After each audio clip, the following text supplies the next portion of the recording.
Martapura adalah ibu kota Kabupaten Banjar, Kalimantan Selatan. Selain dikenal sebagai kota santri, Martapura juga dikenal sebagai kota intan, karena memang disinilah intan terbaik Indonesia dihasilkan. Perdagangan intan di Martapura sudah dilakukan lebih dari setengah abad yang lalu. Pusat kegiatan dagangnya dilakukan di Pasar Cahaya Bumi Selamat atau CBS. Transaksi dilakukan mulai dari cara-cara tradisional hingga cara modern. Konsumennya berasal dari berbagai daerah di Nusantara. Tidak jarang pula pembeli dari mancanegara berburu intan di kota ini. Salah satu batu mulia yang diunggulkan di Martapura adalah intan. Intan sudah menjadi industri di Martapura, baik industri kecil maupun menengah. Sebenarnya, bukan hanya intan yang ada di Martapura, berbagai jenis batu mulia lain juga bisa ditemui.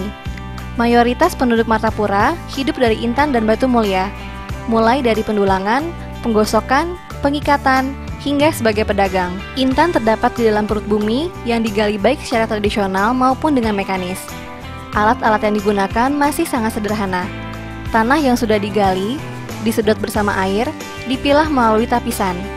Dengan keterampilannya, si penambang bisa membedakan batu biasa, pasir, atau intan. Intan mentah yang baru didapat disebut galuh. Untuk menjadikannya siap pakai, intan harus digosok terlebih dahulu. Penggosokan intan yang ada di masyarakat sebagian besar masih dengan alat tradisional. Memang kita sejak dulu di Martapura dikenal dengan adanya penggosokan intan. Lalu pada tahun 80 tadi kita sudah dikirim ke negeri Belanda, lalu sama dengan mereka di sana standarnya kita mengerjakan menjadi berlian. Kualitas intan dan batu mulia Martapura tidak kalah dengan yang dari luar negeri. Bahkan berlian dari Martapura merupakan salah satu berlian terbaik di dunia. Ia mempunyai keunggulan karatnya atau carat dan kebersihannya atau clearness. Di berlian itu ada 4 4C. Color, clarity, cutting, cut. Oke.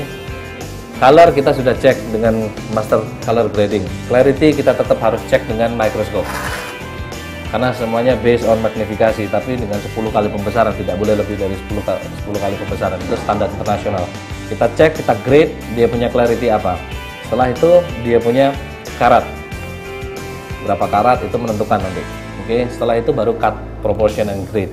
Setelah tahap penggosokan, hal terpenting adalah mensertifikatkan intan atau batu mulia. Hal ini untuk menambah kepercayaan masyarakat atas hasil uji laboratorium. Sertifikasi bisa dilakukan pada Lembaga Pengembangan dan Sertifikasi Batu Mulia atau LPSB. Lembaga Pengembangan dan Sertifikasi Batu Mulia melaksanakan sistem pengawasan dan pembinaan terhadap industri batu mulia.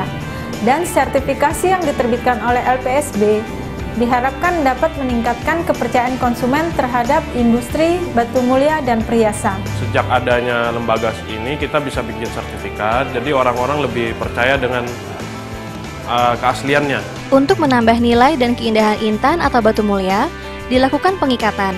Tahap pengikatan ini perlu keterampilan, ketelitian, dan keahlian khusus.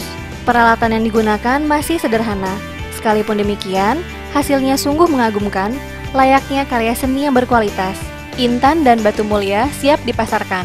Geliat majunya industri intan dan batu mulia di Martapura tidak terlepas dari sentuhan Kementerian Perindustrian melalui Direktorat Jenderal Industri Kecil dan Menengah. Beberapa sektor usaha atau pengrajin intan seperti penggosokan, pengikatan, maupun pedagangnya sekalipun banyak mendapat bantuan dari Direktorat Jenderal Industri Kecil dan Menengah Kementerian Perindustrian. Workshop pengembangan batu permata dan perhiasan yang terdiri dari mesin pengolahan batu-batuan dan mesin casting emas dan perak, bantuan dari Direktorat Jenderal Industri Kecil dan Menengah Kementerian Perindustrian.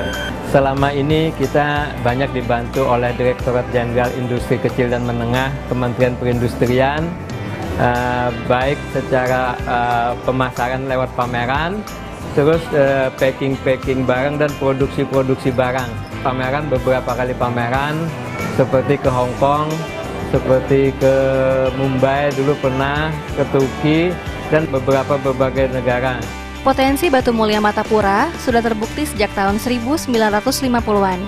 Sekarang, intan dan batu mulia sudah menjadi industri tersendiri di Martapura.